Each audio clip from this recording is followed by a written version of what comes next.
안녕하세요. 박용식 시몬신부입니다. 오늘도 제가 쓴 책 예수님 흉내내기 145면 죽음은 끝이 아니었다. 부활에 대해서 말씀드립니다. 예수님께서 부활하셨습니다. 그러나 부활하시기 전에 먼저 죽으셨습니다. 예수님은 죽지 않을 수도 있었습니다. 죄가 없으니 죄값을 받을 필요도 없었고 힘이 있으니 죽임을 당하지 않을 수도 있었습니다. 불치병자를 고치고 파도를 잠잠하게 하는 등 자연을 다스리는 능력이 있으셨고 죽은 자를 살릴 수 있는 전능하신 분이므로 십자가의 죽음을 피하려면 얼마든지 피할 수도 있었습니다. 그런데도 죽음을 택하셨습니다. 인간을 구원하기 위해서였습니다. 그러나 인간은 구원되었지만 예수님은 무언가 너무 억울하지 않은가? 남은 구원시켰지만 자신은 망하지 않았는가? 남은 살리면서 자신은 죽었습니다. 남에게는 도움을 주면서 자신은 손해만 보았습니다. 예수님의 삶이 얼마나 바보 같은 삶이었는가? 남들에게는 그렇게 많은 도움을 주고 남들을 위해 그토록 많은 희생을 했는데 자신이 얻은 것은 무엇인가? 남을 위해 자신의 모든 것을 바치고 살과 피까지 바쳤건만 자신에게 돌아온 것은 무엇이었나? 배신과 욕설과 원망, 저주, 그리고 마침내 참담한 죽음이었습니다. 사랑의 대가로 돌아온 것이 죽음으로 끝나버리고 말았다면 이 세상에서 예수님처럼 억울한 사람이 또 있을까? 죽음으로 끝나버리고 말았다면 예수님처럼 바보 같은 인생을 산 사람이, 예수님처럼 손해만 보고 산 사람은 없을 것입니다. 그러나 예수님의 삶은 죽음으로 끝나지 않았습니다. 죽음을 이기고 부활하셨습니다. 남은 살리면서 자신은 살리지 못하는 어리석음으로 끝나지 않았습니다. 손해만 보고 끝나는 삶이 아니었습니다. 예수님의 희생이 헛수고로 끝나지 않았습니다. 예수님의 봉사와 희생과 죽으심이 물거품으로 끝나지 않은 것입니다. 예수님의 가르침이, 예수님의 삶이, 예수님이 하신 모든 것이 결코 헛된 것이 아니었음을 한순간에 드러내 보였습니다. 그것이 바로 부활이었습니다. 우리도 인생을 살아가면서 신앙생활하면서 많은 고통을 당하며 살고 있습니다. 자식만 없었더라면 그 지긋지긋한 남편을 미워해도 10번은 더 미워하고 싶었고 차마 이혼을 하라면 100번도 이혼했을 아내도 있습니다. 그러나 참고 살아왔습니다. 희생하며 살아왔습니다. 그 밖에도 우리는 인생을 살면서 무수히도 여러 번 참고 견디며 희생으로 살아왔습니다. 신앙생활에서도 그동안 주님 때문에 얼마나 많은 손해를 보고 얼마나 많은 것을 희생해 왔는가. 돈으로만 따져도 지금까지 헌금, 교무금, 기타 부하는 것을 다 따져본다면 어떤 사람은 아파트 한 채 값은 안 돼도 자동차 한 대 값은 될 것입니다.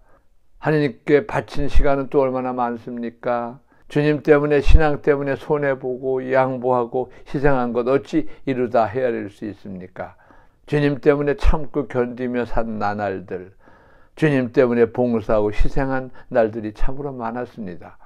우리의 기도와 봉사와 희생과 고통스러운 삶이 그것으로 끝나버리고 만다면 이 모든 것이 남에게는 도움이 되고 주님에게는 영광이 될지 몰라도 자신에게는 아무런 보상도 없다면 이 얼마나 억울하고 약오른 일입니까? 그래도 신자들은 좀 덜 억울할 것입니다. 신부수녀들은 그야말로 땅을 치고 통곡을 해도 분이 안 풀릴 만큼 억울할 수 있습니다. 신부수녀들은 이 세상 모든 것을 버리고 주님을 따랐습니다. 부귀도 권세도 명예도 재물도 가족도 버리고 주님을 따르고 있습니다. 진세를 버렸어라, 이 몸마저 버렸어라 라고 서울대신학교 교과에서 노래 부르는 것처럼 세상 모든 것을 버리고 주님을 따랐는데 아무런 보상이 없다면 그보다 더 억울한 일이 또 없을 것입니다. 나를 위하여 부모와 자녀와 토지를 버린 사람은 100배의 상을 받을 것이라는 주님의 말씀이 이루어지기는커녕 죽음으로 끝나버리고 만다면 참으로 신부수녀들은 엄청 억울할 것입니다.